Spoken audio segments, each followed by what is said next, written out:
Hello from Covenant Life Fellowship, where Ken Porter is the pastor. My name is Bev Porter, and welcome to Bev's Lifeline.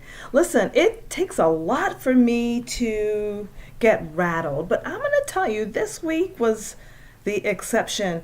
There were so many things that happened that just was frustrating to me, and so I had to focus quite a bit on 1 Corinthians 9th chapter, 27th verse. Let me read that passage to you.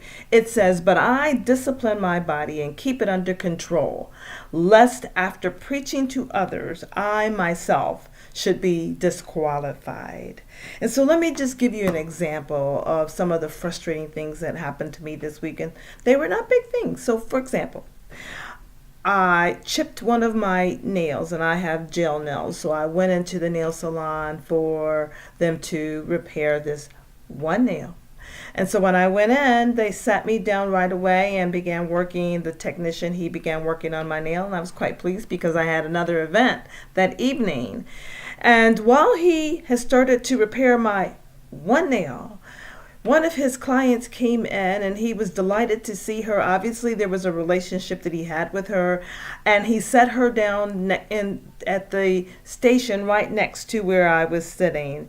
He got up from working on my one nail and proceeded to sit down and give this lady the full treatment of her nails, right?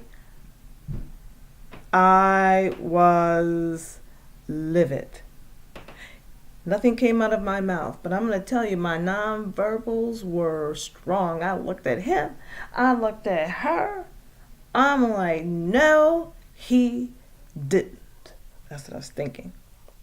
I had to remember 1 Corinthians 9th chapter, 27th verse. I had to remember to bring my body and my mind and my heart under subjection so that I will not be disqualified because of the words that were likely to come out of my mouth. It is just a nail. And so I sat there and I waited, and he eventually put her on pause to finish the one nail repair that I had. So I escaped without the words. Then I'm at work.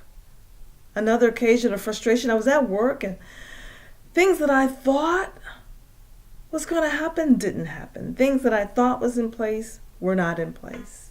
Frustrating.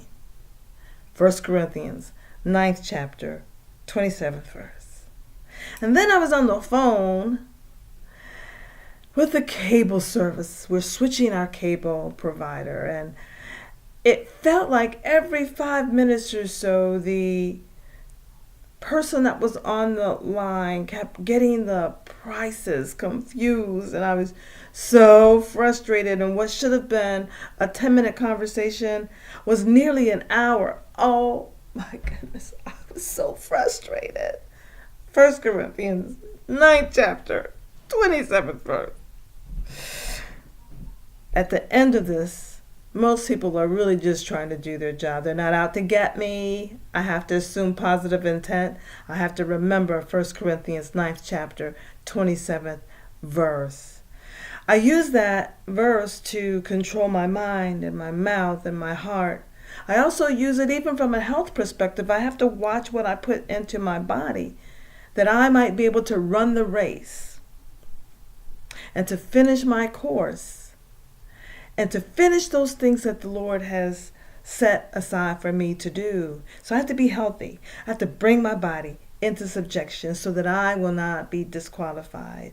So that passage is powerful for me to control my thoughts and my mind and what goes into my body and how I exercise and how I have to look at things through the course of the day. 1 Corinthians 9th chapter, 27th verse. I pray that you will meditate on that scripture. I'm going to tell you, it will help you to prevent you from falling into traps that the Lord knows that you're going to experience, and Satan is hoping that you're going to fall in. Let it not be so.